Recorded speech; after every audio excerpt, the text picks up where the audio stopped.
Welcome to SkillCast, the only podcast where you learn transferable skills through real conversations. I'm Nurbanu, your host, and for season 6, we're going deeper, getting more open, and taking conversations to another level. Because some of the most powerful lessons in life don't come from textbooks, they come from people, experiences, and honest discussions. So let's begin.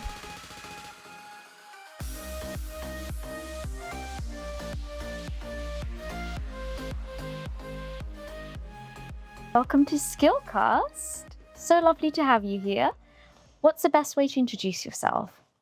I'm Natalia, and more than 15 years, I help women to be self-confident. I'm clinical medical psychologist, psychotherapist, and when women come to me, say, Natalia, how to achieve to feel really self-confidence? Because I have my career, I have my business, but still I don't feel worthy. And my big talent, how to help women to feel worthy. Wow. So what's the first step? What's the first thing you tell these women? A lot of women, which achieve success in business, they use control, discipline, and to be very consistent. But exactly those qualities doesn't work for relationship. In relationship, you must be self-worthy, vulnerability, and ready to surrender to your partner.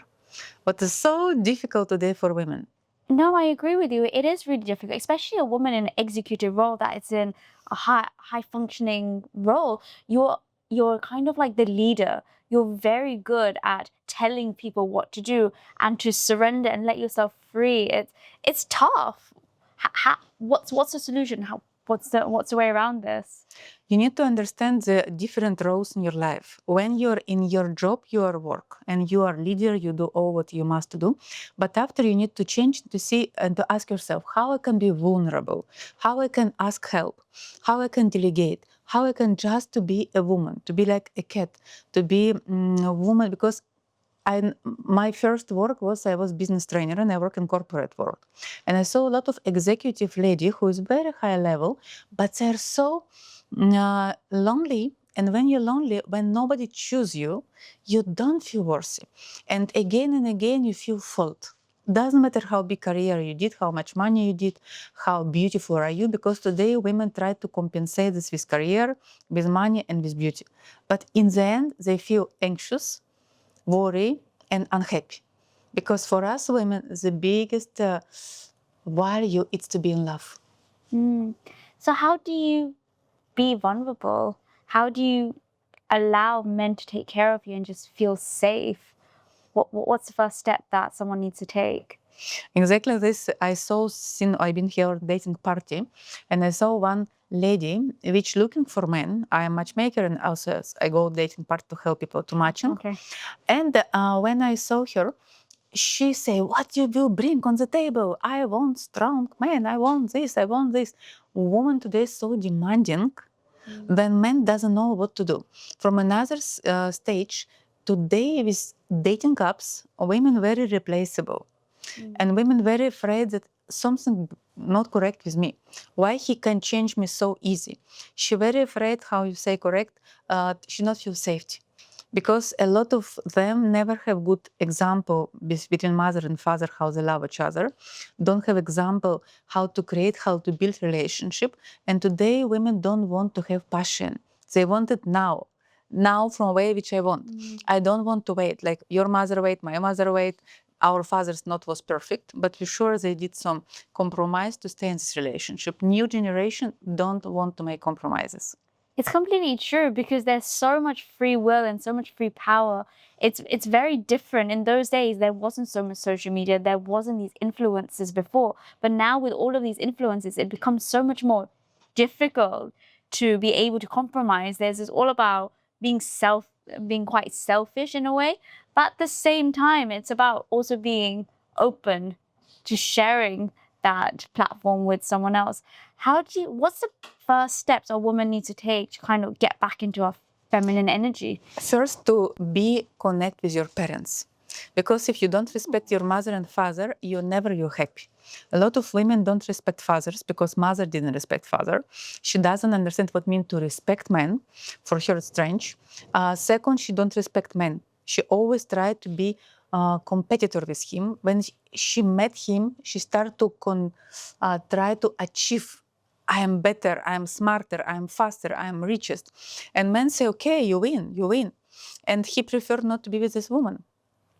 Try to surrender men, try to trust men, try to follow men. Because in the end, you can be rich, but if you're alone, you're unhappy. That's very difficult to say. So let's say a woman has been in several relationships and she's been cheated on, just hypothetically speaking, several times. So now she's built this facade, this barrier that all men are the same. You hear the phrase all the time, females say, "Oh, men are just stupid. They're all the same." How can you break free from that perception? Not all men the same, be sure, but if you have the same love dynamics, all your men will the same. If you all time play victim, or if you want all time feel loyalty to your mother, which was suffered from your father, which was cheat her, yes, your partner will cheat you because your loyalty to your mommy. And we work with this with family constellation, with practice, which I help my clients to cut loyalty to family and to create new pattern of behavior, new pattern of love dynamic. And when you change love dynamic, everything starts to change. But of course, it's work with unconscious, subconscious mind. It's not so easy like change it like all. From these people come to therapy to me. We work with this, we see how to clean it. But a road, it's always to accept and respect your father, even if he was cheater, even if he left family, because you belong to him. Doesn't matter what he did, it's your father. You never have another father. How can you accept someone that's been a cheater, someone that's been not very pleasant with you? How do you? You need to ask how you provocate it, because it's always 50-50. Men usually cheat from two reasons. One, when a woman starts to be very obsessed with kids and don't give him attention, don't give him time, and he feel very lonely and betrayal, and he say, okay, then I will go to make my life. Or when a woman totally forgot how to be a woman, doesn't want him, not seduce him, not play with him, accept him like he must be there, and she not do some effort to win him every day. Because marriage, I have experienced 19 years in marriages. Marriage, it's huge work. Like you work. Every day you work. It's not something easy. You keep marriage every day. It's always huge work. Yeah, it's interesting. So I think both what you said, they go hand in hand. There was actually something I heard on another podcast about a husband and wife. They'd gone for, or I think they were just, let's say they're partners. They went for marriage counseling, and the marriage coach was like, why are you guys here? And the man was like, well, I love my partner, but I've had an affair. And the marriage counselor was, so what do you want to, leave her? What's the situation?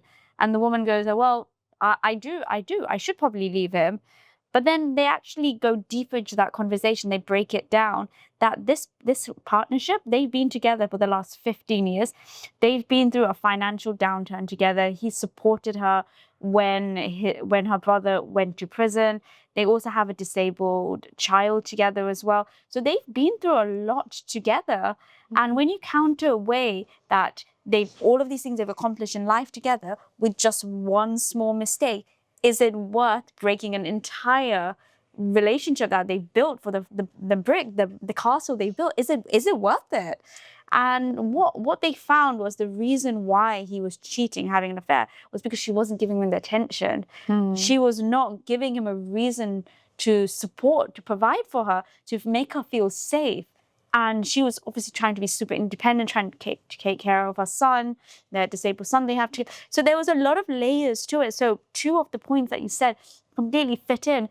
But how can we shift? How can we make people understand that it's okay, people make mistakes, and the reason why men make mistakes is because of the two reasons that you just described, is that we did not allow them to A, provide for us, and two, you're not giving them the attention. So it's interesting. What's your take on it? Would you, let's say in that particular partnership, would you say they should still stay together, or should they break up? For me, when have affairs, it's not a reason to divorce. No, my family, my mother and father lived together 50 years. My father was have affairs before, but he's the most careful and helpful man in their life. And we have 3 kids, 3 daughters, a lot of grandchildren in our family. And my father is the most careful. But he's very sexual activity man. So some men can intimacy life and love is two different stuff. For a man, when he go to make even sex with another woman, for him it doesn't mean then he cheat. For him, say, I love my wife, but it's my body. It's like to eat sandwich, it's to have intimacy with somebody else. For him, it's not like he betrayed her or did something wrong. It's different. And also we need to understand the nature of men. Men are more sexual than women. In mostly of way, men needed more. Women don't need so many. Women don't need so often, so big new partners. Men need all time something new. He looking for this. And if it's a long marriage, and if he is successful and strong man, he need a lot of energy. One woman will never enough for him. Just you need to accept this. If you choose man who is successful, usually he cheat. If you choose man who is not successful, more calm partner who have normal job, he don't have so much sexual energy, he can stay with one monogamic lady. You choose what you want in your life. That's really interesting that you say the more successful you are, the more likely they're to have an affair. Am I interpreting this correctly? Yeah. And is that something you're okay with? Is that advice that you would give to your friend to say it's okay that your spouse who is successful has an affair? Price, because people doesn't understand that they want all to be perfect and to be beautiful and to be rich and to be monogamic and to be this. Unfortunately, I cannot lie. Because when some therapists will lie, yes, come to me therapy and you will find your Mr. Charmy. It's lies. Everything have price. I'm so many years make therapy with people and I know this. Even soon I have one client, she told me, it's not true. My husband never cheat me. And I know so good he's lover. And I say, okay, he's not cheating. Yeah. Interesting. Okay, can I get a little bit personal now? Tell me a bit more about your relationship. Are you in a monogamous relationship or are you in a polygamous relationship? I'm all my life in relation. I cannot live without men. I married when I was 19. You married when you were 19? Yes. Okay. Was long, 11 years marriage. After 2 months, he didn't want to have kids. And he said, if you want kids, find another husband. We divorced. After 2 months, I married again. You married him again?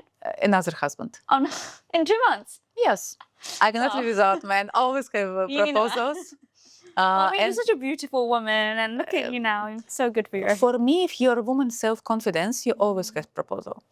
And we've been together with my second husband 8 years. Okay. He wants to come back to Greece. He's from Greece. He doesn't want to live in London. I want to live in London. And we decided to be co-parenting, take care about our son. Yeah. We have fantastic relationship, but everybody live personal, and I have fantastic boyfriend. Yes. Does he know you have a boyfriend? Yes, of course. And he has a girlfriend? No. He does. How do you know? He cares about my son. He travels. Is he comfortable with you having a boyfriend? Of course, we divorced. Why not? Oh, you divorced. So I divorced the second time. We separated 3 years ago, and I have my boyfriend. Yeah. I love that. I love that it's so different, and you're really in your feminine energy, and you're okay with it. It's very open. It shows confidence. I think confident women like you, and I think that's you need to be honest with yourself. Yeah. I'm in my 42 very honest with myself. Like I don't want to lose the time. When you're young, you're afraid, you worry. After 40, you don't care. You want to live your best life. You know that it's not so long how you would like to be. And you say, I want to take what I want to take. And you enjoy your life. And if you're mature, you divorce very nice. Like, it's intentional. It's consciously, like it's a consciously decision. Maturity. You know what you want. You attract what you want. You have fantastic relationship. I'm honest. I cannot live without men. For me, it's problem. I cannot live without men. I need all time somebody to take care about me, to solve my problems. Like I cannot live without men. And for me, it's not about not self-confidence. For me, it's about self-confidence. Because I like to be chosen woman, and for me, it's normally. And for this, I teach another woman how to be chosen. Because I believe that only when you're chosen and you have happy relationship, you're happy. Because when you come back home and your partner kiss you, wait you use flowers, you make dinner together, you spend time, you have support, you feel different. When you're alone and you come back in your lonely apartment to your cat. Wow. I love this open-mindedness and finding yourself within. That's really beautiful. So, is there any particular practices or meditation that you want to leave with our audience today? Yes, first, tell your father and mother, I respect you and I love you. with all your heart. Doesn't matter how good or bad, they give you your life. Love your parents. Second, love men. See every man. Don't say he's rich, he's not rich. Just love them. Men so need our love. If you stay in debts, if you have financial problem, if you suffer in your love, means that you don't have your mission as a woman. You don't give love to men in this life. When you give love men to this life, you receive a lot. And your life will more and more easier. Love men. Be thankful to them, appreciate to them, pray for them, believe on them, ask help from them, and you will see huge difference. And of course, show your sexuality to men. Men need to feel desirable and care about yourself. Even if your mom, I have a son 7 years old, I always care first about myself to feel good, after about my child. Don't forget that your inner child also need you, not only your child. Yeah, because if you're able to be yourself and find your inner child, you can be a better parent and you can take care of your son much better. Because you can't fill from an empty cup. How can you pour to yourself? How can you love your son more unless you love yourself? You first need to become it yourself and be it yourself, and then you can give best to others. Thank you so much Thank you for so much. joining me. Thank you. Natalia Land, you can find me. And I have books, I have seminars, I make events in London, and we're very happy to connect with you. Amazing. I'll leave all of her details in the description of this podcast.